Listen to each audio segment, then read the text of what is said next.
Hey boys and girls, I'm going to go ahead and review question number 34 with you. So 34 has to do with a number pattern that we need to complete. We need to find those last three numbers. And finding number patterns is exactly like skip counting, like we do with multiples, just a little bit different, okay? So if this pattern continues, what will the next three numbers be?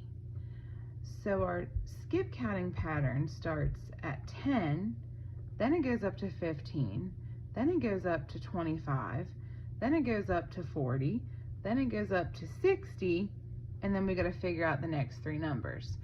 Well, this is a little bit different than skip counting by our multiples, because for instance, if I was skip counting by my multiples of 3, I would just add on 3 every single time. But when we look at these numbers, if I start at 10 and go up to 15, I'm going to make a little label down here that tells me that they added 5, because 10 plus 5 gives me 15. And then they went from 15 up to 25. Well, I know that they added 10 this time, because 15 plus 10 gives me 25. Now to go from 25 up to 40, they actually added 15, because 25 plus 15 gives me 40.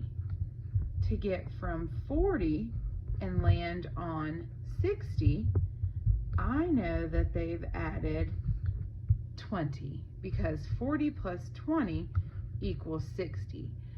So before I list the next numbers in the pattern, let's look back at our clues. So they added 5 the first time, then they added 10, then they added 15, then they added 20. 5, 10, 15, 20. So I know to get this number, I have to add 25. 5, 10, 15, 20, 25. To get my next number, I have to add 30. 5, 10, 15, 20, 25, 30.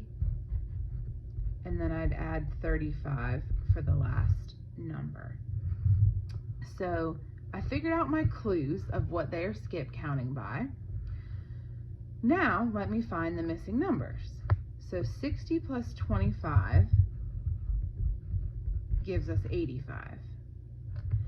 85 plus 30, if you're not too sure, just quickly write it off to the side. 5 plus 0, 5. 8 plus 3 is 11. It's going to give us 115.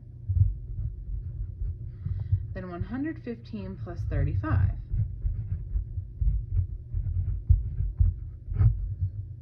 5 plus 5 is 10. 3, 4, 5. Plus, bring your 1 down, and our last number would be 150. So our missing numbers would be 85, 115, and 150. C for answer number 34.